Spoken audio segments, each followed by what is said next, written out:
What's up everybody, FTWitachi here, you know what it is, bringing you guys an updated guide to our Timewalking Dungeons event, and this is for the Wrath of the Lich King. While the event is active, players level 10 or higher may access a special Timewalking Dungeon Finder queue, which scales dungeons and rewards to your level to revisit past dungeons from the Wrath of the Lich King expansion. During the Wrath of the Lich King Timewalking event, you may also assemble a raid group of between 10 and 30 players, travel to Dalaran, which is where we're at, and just to make sure that you are in the Wrath of the Lich King Dalaran in Northrend, and speak with Vormut to access a time-walking version of the Ulduar raid as well. So just to give you guys a heads up, we are updating all of our time-walking guides because the vendors, the cosmetics, everything, there has been some changes, and I feel that it is time, because the last time I've done this was probably like 5+ years ago, so let's go ahead and get straight into it. Alrighty, so the first thing you're going to probably notice during this event is you're going to have a buff called Sign of the Scourge. This is a bonus event Wrath of the Lich King Timewalking buff. Wrath of the Lich King reputation gains from combat as well as quests are now increased by 50%. So this is for all the reps that were during the Wrath of the Lich King era, so just go ahead and make sure that you know that you're going to be getting increased rep gain. Alrighty, so the first thing that you're going to want to do before you do anything within a time walking event is head on over to your adventurer's guide. You can pick up these weekly quests from your current expansion's major city, but we're just going to go ahead and do it the easy way because you can do this anywhere. The first things first, you're going to notice that there's 2 tabs for this time walking event. One for the bonus event time walking, which is the weekly quest that will give you a PvE loot cache to the current season, as well as the Ulduar Timewalking, which will showcase to you guys what type of PvE loot that you can expect from the raid during that current season. You can go ahead and utilize this to find a group, or you can just go ahead and head on into your Dungeons and Raids tabs yourself to go ahead and do that. We will get into the raid information in a bit, but we're here to go ahead and talk about the weekly quest that is the main quest for the event. Go ahead and pick up the quest. All you have to do is defeat 5 time-walking raid bosses, so just 5 of them, or 5 complete and total dungeons. So you can't just kill 3 bosses from a dungeon and expect to get 3 added to your quest. You have to actually complete 1 dungeon to get 1 total score to the quest. So it's either 5 raid bosses or 5 total dungeons, or you can mix and match between the 2. Again, like I said, your rewards will usually be just a PvE piece of loot for that given season, but because I'm doing this during the anniversary event, kind of ignore the Bronze Celebration tokens for now. But let's go ahead and accept quests, and let's go ahead and get on in. So first things first, you're going to want to head into your Dungeons and Raids tab and click on the drop-down menu to go ahead and head on over to Random Time-Walking Dungeons. You cannot specifically queue, but if you're wondering what the 6 dungeons are for this event currently, it is Azure Narub, the Forge of Souls, Guntrack, Halls of Lightning, the Nexus, as well as Utgard Keep. And upon completion, you will be given some Time Warp badges, and kind of ignore the Bronze Celebration tokens for now, but again, normally it would just be Time Warp badges. So let's go ahead and queue up and get on in to our first dungeon. Very first dungeon of the week. Oof, not wanting to go there. I'm bringing you guys here again for a couple of things. In our previous guides, I showed you guys the final boss of every dungeon thing that there was, and that was because there was no raid back then when I made my original guides. So I was just like, where can I get some content from? Well, let's just go ahead and throw you guys in for some final bosses of all the different dungeons available. But on this time, I'm going to go ahead and just do it with just one, because that's all you guys really need to see. And it's important because the first boss is the only boss, or the first end boss of the first dungeon is the only boss that's going to drop this quest for you for the week. So it is important to make sure that you grab it because you don't want to miss out on it. Please kill it. No, I hate this boss. It just does its stupid faces no matter what. Alright. This killed, and then there's a couple of other things that I kind of want to go over before we end this dungeon off as well. But the main prio is going to be the quest, so bear with me.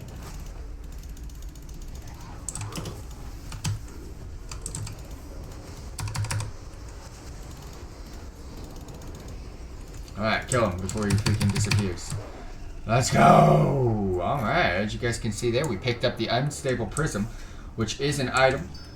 You will be picking that up in order to get a weekly quest. Again, comes from the final boss of your first dungeon of the week.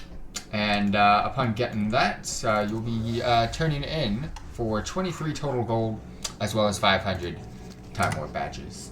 And also, before we go ahead and leave this dungeon, there is one thing that is kind of important. The Infinite Time Reaver mount. So this is a mount that you don't get from the vendor. This is a mount that actually can drop from any time-walking boss. Yes, I mean any time-walking boss. It doesn't have to be the final boss of a dungeon. It doesn't have to be the first final boss of the raid, whatever it is. As long as it is a time-walking boss, it has an extremely low chance to drop. As you can see, your boy don't have it yet. But hey, fingers crossed. Hopefully we get it soon. And I wish you guys luck as well. Alright, let's go ahead and turn in that Unstable Prism. Again, this is the quest that we did pick up from the final boss of our first run. So let's go ahead and collect our 500 Time Warp badges and measly 23 gold. Alrighty, now, no matter what path you decided to take, whether it was dungeons or raid bosses, be sure to turn in your A Frozen Path Through Time quest again to get another piece of PvE loot. Alrighty team, for those of you wondering exactly where we are, again, we are in Dalaran, which I have said before, and you will be able to notice which one it is because you will have the Time Walking vendor logo on your map here in Crystal Song Forest, here in North Rend, the Wrath of the Lich King expansion. We're here in the middle, right here, at the Runeweaver Square, and we're here to pick up our raid quest, Disturbance Detected Ulduar. Now, yes, you can relive the whole experience of Ulduar, but in order to get this quest completed, all you have to do is kill the final boss, just to give you a heads up. So, I'm going to go ahead and relive the whole expedition of Ulduar. So let's go ahead and queue on up. We're going to have to find a group first, but again, for completing this quest, you're going to get another 500 Time Warp badges, 23 gold, and a cachet of some PvE loot equal to that current season. So let's go ahead and pick up that quest and find a group. Boss, we are here of Ulduar. We've got Rag Saron. Again, this is the only boss that you need to actually get the weekly quest for the raid completed. So yeah, I'm going to bring you guys here for this final boss of the raid, and we'll get back to Dalaran in order to go ahead and get the turn on in. So yeah, catch you guys in a few while we wait for the group. Focus your anger and hatred on his minions. Alright. Let hatred and rage. They say don't go to the center, huh? Show them no mercy. Y'all don't even know. Itachi pops all the heads. Why? Well, because he's a freaking G, that's why. Ah, shit. Nah, your boy, you can't be dying here, boys! Alright, we've already activated it, I think, which is why. Yeah, we have. Alright, now get me down and dirty. Give me portals, bro. Give me my ports! Port me up, port me down! Nah, let me get in. Let me get in, sheep.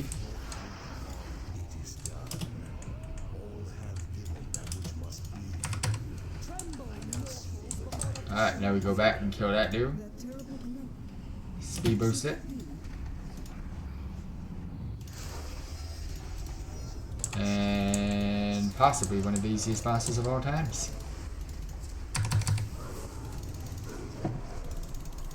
Nah, if you go to port, nah, I see you. I see you trying to get in there. Just kill this and we're good. Alright, peace. No insanity for me. Alright, bubble, just to play it safe, kill the boss, and we are done. Easy boss.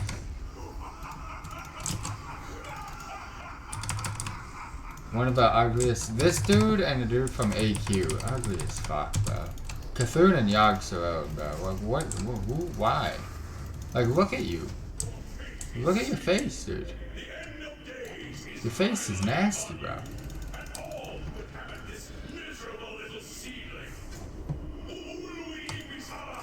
Ah, Ooh, got nothing. Alright, upon completing the raid and upon killing Yogg Saron, be sure to go ahead and head on back to Vormu to go ahead and turn in your weekly quests. Team, my favorite part of every event, my favorite part of every freaking event video for sure, is definitely the vendor, because the vendor is where all the goodies go. The vendor is where you get all the collectibles. So starting off on the back page, because all the good stuff's on the front page, we've got our bind on accounts heirloom upgrading tokens. So just to give you a heads up, if you want to upgrade your tokens, go ahead and get them done from there. There's a couple of things that you can get from the very end of this vendor as well. I'm going to go ahead and start off with the bag of fishing treasures. The bag of fishing treasures can contain a toy that's called the Unusual Compass, as well as a companion pet called the Strand Crawler. And this is also utilized for the waterlogged recipe for extra cooking tokens, which is also to start a quest for cooking back in the Wrath era. There's also a couple of other things like gems and stuff that you can get from the fishing treasures, but just to give you a heads up, it's mainly used for an Unusual Compass as well as Strand Crawler, which is a toy, and the other one being a companion pet. And those were both back in the Wrath of the Lich King days. And then of course you got the small spice bag. Now this one's mainly utilized for cooking recipes. You can get a recipe called Storm Chops. You can get a recipe called Captain Rumsey's Lager. And last but not least, the delicious chocolate cake. And just like the fishing bag, it contains some other random stuff. This one being Northern Spices, Baby Spice, Old Spice. Who would have known? Is there new spice? I don't know. But there's some other cooking ingredients in there as well. But that one's mainly utilized for 3 different cooking recipes. The next thing that we're going to go ahead and go over is the gear. Now this is time warped gear, and this time warped gear is utilized for transmog purposes. But it's also actual gear with stats. But it is kind of shit. So just giving you a heads up. And this is from a warlock point of view. Next up, you'll notice that there is commendations. These are in order to increase your reputation with Wrath of the Lich King era reps. You get the Wormrest Accord, you get the Sons of Hodir, you get the Argent Crusade, you have the Ebon Blade, the Kirin Tor, the Horde Expedition as well. Here up, we've got the toy called the Hourglass of Eternity. You'll also be able to get the toy Will of Northrend, and another toy called the Grizzle Snout Fang. You'll also be able to purchase a mount called the Brittle of the Ironbound Wraith Charger, one of my favorite mounts that you can get from a time walking event. And starting from here on out are all the brand new stuff, which is why we're creating a new guide. You can get the Leviathan MK2 Crowd Control Blade. This is a 2-hander. Very, very cool looking, I'm not going to lie. You get the Titan Spark Longblade, which is a 1-handed sword. You can also get the Azure Magus' Blade, which is a 1-handed sword as well. These are very, very close replicas to Wrath of the Lich King items. The Koldara Spellbinder's Staff, which of course is... Oh my gosh! That is really cool. Get the Tainted Keeper's Visage, which is a shield here. You get the Ceremonial Stratholme Shield as well. You get the Dragonflayer's Wing Splitter, which is a pole arm. You can also get the Griffin's Teeth Ripper, which is another pole arm. You get the Riemagel Battle Harpoon pole arm. That's probably the coolest one out of the bunch.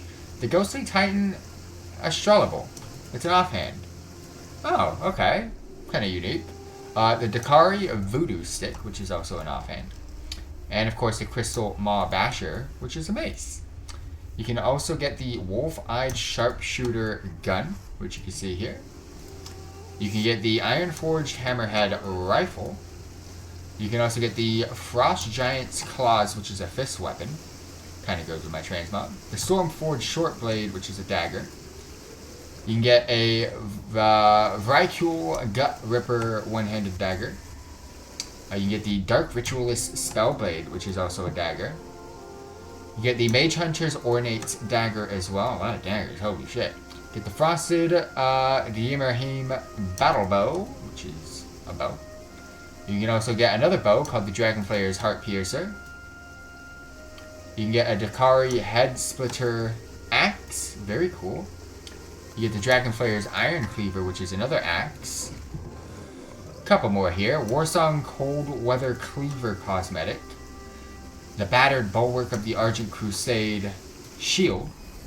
You can also get a tabard called the Hand of Vengeance Tabard, which you can see here. Ooh, very, very cool tabard right there. I'm going to go ahead and close this because now we're getting to the ensembles. You got the Ensemble Koldara Spellbinder's Regalia, which you can see here. You can get these are full sets, by the way. The Ensemble Jotunheim Berserker's Battle Plate. Pretty cool. We get the Ensemble Imager's Deathbringer's Battle Plate. So, ooh, actually, it's not even close at all. Very, very cool, though. You get the Ensemble Brunhilder's Scouts Kit. And, of course, the Ensemble Drakari Stalker Trappings. Easily, this is the best set. You can also get a mount called Spectre, which is new, which is just a traditional White Wolf. And last but not least, you can get a brand new mount called the Enchanted Spellweave Carpet. Very, very cool. Looking forward to being able to collect that. But hey, a lot of things added. So go ahead, get your Time Warp Badge grind on, and I wish you guys luck. So, you're going to need it, because it's a freaking shit ton of currency to farm. Alrighty team, thank you all very much for dropping by. Thank you all very much for tuning in. I hope this guide helped. If you have any questions, just let me know in the comments down below. Please subscribe, and I'll catch you all next time.